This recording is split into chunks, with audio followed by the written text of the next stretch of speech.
کہ جس مالک ارض و سامان نے ہمیں اپنے گھر کے اندر اکٹھا ہونے کی توفیق عطا فرمائی اور ہمیں وہ زبانیں، وہ کان، وہ دل عطا کیے کہ جس سے ہم صحابہ کی شان سنتے ہیں۔ سرکار علیہ السلام کے یار غار سیدنا صدیق اکبر، سب سے پہلے تمہید کے اندر چند باتوں کو سمجھ لیں۔ نام کیا ہے؟ ابو بکر۔ نام کیا ہے؟ ابو بکر۔ عربی کے اندر با کاف را، بکر کا معنی ہے پہلا۔ بکر کا معنی کیا ہے؟ پہلا۔ جی نہیں جی ہم نہیں مانتے۔ کیا نہیں مانتے؟ پہلا نہیں مانتے۔ کس کو نہیں مانتے؟ ابو بکر۔ کس کو نہیں مانتے؟ ابو بکر کو۔ ایسے ہی اگر سمجھ لیں کہ نام ہے محمد صلی اللہ علیہ وسلم، سب سے زیادہ تعریف کیا گیا۔ جی ہم نہیں کرتے تعریف۔ کس کی نہیں کرتے؟ محمد صلی اللہ علیہ وسلم۔ کیوں ہم نہیں کرتے؟ میں نے کہا تیرے کہنے کی ضرورت ہی نہیں ہے، رب نے نام ہی ایسا دیا ہے۔ محمد کا مطلب یہ ہے کہ تعریف تو جب رب نے کہہ دیا ہو گئی، آپ کے چلنے کی بات آئی تعریف تب ہو گئی، دیکھنے کی بات آئی تعریف تب ہو گئی، چلنے کی بات آئی تعریف تب ہو گئی، پکڑنے کی بات آئی تعریف تب ہو گئی، سونے کی بات آئی تعریف تب ہو گئی، جاگنے کی بات آئی تعریف تب ہو گئی، صحابہ سے مانو گفتگو ہوئے تعریف ہو گئی۔ میں نے کہا کائنات کا ہر ذرہ جب مصطفیٰ کو دیکھتا ہے اپنے انداز میں کہتا ہے تیرے کہنے کی ضرورت ہی نہیں ہے، فقط نام محمد لینے سے محمد ایک مصطفیٰ کی تعریف۔ سبحان اللہ۔ جیسے نام محمد ذات مصطفیٰ تیری تعریف کی محتاج نہیں ہے، تو کر نہ کر وہ ہے ہی تعریف والے۔ تو ابو بکر کو پہلا مان یا نہ مان، جب کہہ ہی دیا ابو بکر پہلا، اب تو نہ مان۔ بکر کا معنی ہی پہلا ہے، بکر کا معنی ہی پہلا ہے۔ اب تیرے ماننے نہ ماننے سے کچھ فرق نہیں پڑتا۔ جی سیدنا صدیق اکبر رضی اللہ تعالیٰ عنہ یار غار، سیدنا صدیق اکبر رضی اللہ تعالیٰ عنہ کی عظمت دیکھیے۔ یار غار سیدنا صدیق اکبر رضی اللہ تعالیٰ عنہ، خالق نبی صلی اللہ علیہ وسلم قرآن مجید میں ارشاد ثانی یسنی دہما فی الغار۔ یہ باتیں پہلے بھی سنائے، اس کو مختصر کرتے ہیں کہ نبی علیہ السلام جب ہجرت کرتے سیدنا صدیق اکبر کے ساتھ گئے، وہ غار والا سارا معاملہ ہوا، اس لیے آپ کو یار غار کہا جاتا ہے۔ کیا کہا جاتا ہے؟ اور آج ایک انوکھی اور نئی بات ہو سکتا ہے آپ نے پہلے نہ سنی ہو کہ غار کے اندر جب سیدنا صدیق اکبر کے پاؤں کے اوپر، دو روایتیں، ایڑی کے اوپر ڈسا یا انگوٹھے کے اوپر ڈسا، اب جب ڈس لیا تو سیدنا صدیق اکبر کی آنکھوں سے آنسو جاری ہوئے۔ کیا جاری ہوئے؟ آنسو۔ کیا آنسو تکلیف کی وجہ سے؟ کیا آنسو تکلیف کی وجہ سے؟ حسن یوسف کو دیکھ لیں مصر کی عورتیں، حسن یوسف کو دیکھ لیں مصر کی عورتیں انگلیاں کاٹ دیں، درد نہ ہو، صدیق اکبر کی گود میں چہرہ بطوحہ ہو اور صدیق کو درد ہو جائے، یہ ہو نہیں سکتا۔ روئے ہیں کس وجہ سے روئے ہیں یہ رب جانتا ہے، رب کا مصطفیٰ جانتا ہے۔ اب صدیق اکبر کی آنکھوں سے آنسو گرے، مصطفیٰ کے چہرہ بطوحہ کا بوسہ لیا۔ آمینہ کے لال نے اپنی چشمان نبوت سے صدیق اکبر کی طرف دیکھا، فرمایا صدیق کیا ہوا؟ عرض کی یا رسول اللہ کچھ نہیں ہوا۔ میں کچھ تو ہوا ہے۔ اب کی آسلہ کسی چیز نے کاٹ لیا۔ سرکار یہ یہاں پہ ادب کی بات ہے۔ سرکار نے فرمایا صدیق پاؤں میری طرف کرو، پاؤں میری طرف کرو۔ سیدنا صدیق اکبر عرض کرتے ہیں یا رسول اللہ صدیق کی جان تو جا سکتی ہے لیکن پاؤں کبھی بھی مصطفیٰ کی طرف نہیں کر سکتا۔ کیوں؟ یہ صدیق کا عشق نہیں مانتا کہ جو مصطفیٰ ہو قدم اس کی طرف کر دیے۔ اب مر رکھتا ہے کہ سیدنا صدیق اکبر سانپ نے ڈسا تھا لیکن صدیق اکبر نے پاؤں نہیں کیا، اور مصطفیٰ علیہ السلام نے یہ نہیں فرمایا کہ صدیق یہ لے ٹھیک ہے پاؤں نہیں کرتا تو ٹھیک ہے یہ لعاب لے لے خود ہی لگا لے، نہیں، اب سرکار علیہ السلام نے کیا کیا، سیدنا صدیق اکبر کی پنڈلی کو پکڑا، کس کو پکڑا؟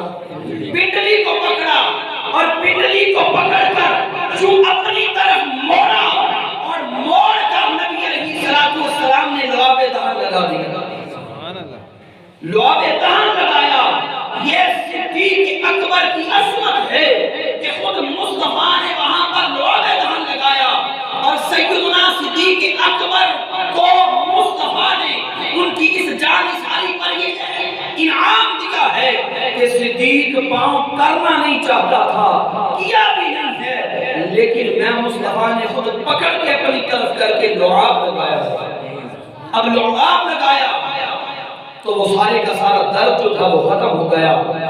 اب سیدنا صدیق اکبر جب غار کے اندر مصطفیٰ کو لے کے آ گئے نا، اب دشمن بھی آ گئے، دشمن آ گئے۔ اب جنہوں نے محاصرہ کیا تھا نا، کفار نے پہلے اعلان کیا کہ بات انہی تک محدود رہنی چاہیے، باقیوں تک بات نہ پہنچے۔ محاصرے کے اندر جو بندے تھے کہا جو تم میں سے ابو بکر اور مصطفیٰ کو لے آئے گا 100 اونٹ دیے جائیں گے انہیں، 100 اونٹ۔ اب وہ گئے ہیں، دیکھا ہے تو سیدنا صدیق اکبر نے دیکھ لیا کہ دشمن آ گئے، عرض کی یا رسول اللہ صلی اللہ علیہ وسلم دشمن سرکار علیہ السلام کے غلاموں۔ اب کیا سیدنا صدیق اکبر ڈر گئے؟ نہیں۔ اب دل کے اندر یہ بات تھی کہ اگر ان ظالموں نے دیکھ لیا تو مصطفیٰ کو تکلیف نہ پہنچا دیں۔ اب دلاسا اگر کوئی ہمیں دے نا دنیا کے اندر، ہم کہتے ہیں یار اوکھے ویلے اس بندے نے مینوں دلاسا دیتا سی، ادھر کا بندہ کوئی نہیں۔ سرکار علیہ السلام نے فرمایا صدیق غم نہ کر، ما ظنک باثنین اللہ ثالثہما، فرمایا 2 ہم ہیں تیسرا ہمارا خدا۔ اب رب پہ توکل مصطفیٰ نے سکھایا ہے صدیق اکبر کو، صدیق اکبر نے سکھایا ہے پھر آگے صحابہ کو، صحابہ سے یہ ساری کی ساری بات ہم تک پہنچی۔ اب سرکار دو عالم صلی اللہ علیہ وسلم نے سیدنا صدیق اکبر کو دلاسا دیا۔ اب جب آئے تھے تو غار کا منہ تو کھلا تھا، اب خالق لم یزل نے کبوتروں کے جوڑے کو حکم دیا کہ جاؤ، مکڑی کو حکم دیا کہ مکڑی جا۔ اب مکڑی نے جالا تن دیا، مکڑی نے جالا بنا، اب جالا بن دیا گیا۔ اب جالا بننے کے بعد کبوتری سے کہا تو یہاں پہ انڈے دے دے، اب اس کبوتری نے انڈے دے دیے، اور یہاں پر آپ کو نقطہ دے کے جاؤں گا، کبوتری نے انڈے دے دیے، کیا دے دیے؟ انڈے۔ مکڑی نے جالا بنا۔ اب سیدنا صدیق اکبر رضی اللہ تعالیٰ عنہ اور مصطفیٰ اندر ہے۔ اب اگر عشقی زبان میں سے یوں کہہ لیں کہ وہ باہر سے آئے انہیں اندر کچھ نظر، باہر سے آئے اندر کچھ نظر، باہر سے آئے اندر کچھ نظر، اندر والا باہر، اندر والا باہر دیکھ رہا ہے۔ اور اصل بات یہی ہے کہ داخلے کے بعد مکڑی نے جالا تنا اور انڈے رکھے، بلکہ ایک اور گزرے ہیں بہت بڑے محقق ہیں، وہ کہتے ہیں خدا کی قسم، خدا کی قسم اگر جالا بنا بھی ہوتا، مکڑی نے جالا بن رکھا ہوتا، کبوتری نے انڈے دے دیے ہوتے، اگر مصطفیٰ گزر بھی جاتے نا تو جالا نہ ٹوٹتا۔ تو بات یہ تو سمجھ میں آتی ہے، تو پوچھنے والے نے پوچھا نا، پھر بات یہ تو سمجھ میں آتی ہے مصطفیٰ گزر گئے کیونکہ نور ہے، نور گزر جائے، نور گزر جائے تو فرق نہیں پڑتا، لیکن اگر صدیق ساتھ گزرتے تو جالا تو ٹوٹ جاتا نا، صدیق گزرتے جالا تو ٹوٹ جاتا، نہیں ٹوٹتا۔ کہا کیوں؟ کہا مصطفیٰ کی سنگت صدیق اکبر نے اختیار کی تھی، اور جو مصطفیٰ کی سنگت میں آ جائے مصطفیٰ کی نورانیت مل جاتی ہے، تو نور مصطفیٰ کی کرنیں صدیق میں داخل ہو چکی تھی، کیونکہ نبوت مصطفیٰ کو صدیق اپنے کندھوں پہ اٹھا کے غار ثور میں لے کے آیا۔ سبحان اللہ۔ اب فرمایا اس کی سادہ سی اور سمپل سی مثال یہ ہے، یہ میری آنکھوں پہ کیا ہے؟ چشمہ ہے۔ اب عام بندہ ہو کے اب اس چشمے کے اندر لگے ہوئے شیشے کی آر پار میں دیکھ رہا ہوں، آر پار مسلم کے بھی ہے، بزرگوں کے بھی ہے، دیکھ رہے ہیں۔ یہ آنکھیں ہماری کیا ہیں؟ اس کو کیا کہا جاتا ہے کہ انسان کی باڈی کے اندر یہ آنکھیں نور ہیں۔ کیا ہیں؟ نور ہیں۔ اگر تیرا میرا نور اس چشمے کی شیشے سے ادھر ادھر دیکھ سکتا ہے، شیشہ نہیں ٹوٹتا، شیشہ نہیں ٹوٹتا۔ اگر تیری میری آنکھوں کے نور کا اتنا کمال ہے کہ آنکھ گلاسز سے دیکھتی ہیں، شیشہ نہیں ٹوٹا، تو میں نے کہا کہ جس نور مصطفیٰ کو صدیق اکبر نے کندھوں پہ اٹھایا تھا، اگر وہ آمینہ کے لال کے ساتھ غار میں جانے کے اندر سے داخل ہو جاتا، نہ جانا ٹوٹتا نہ انڈے ٹوٹتے، نہ جانا ٹوٹتا نہ انڈے ٹوٹتے۔ بات وہی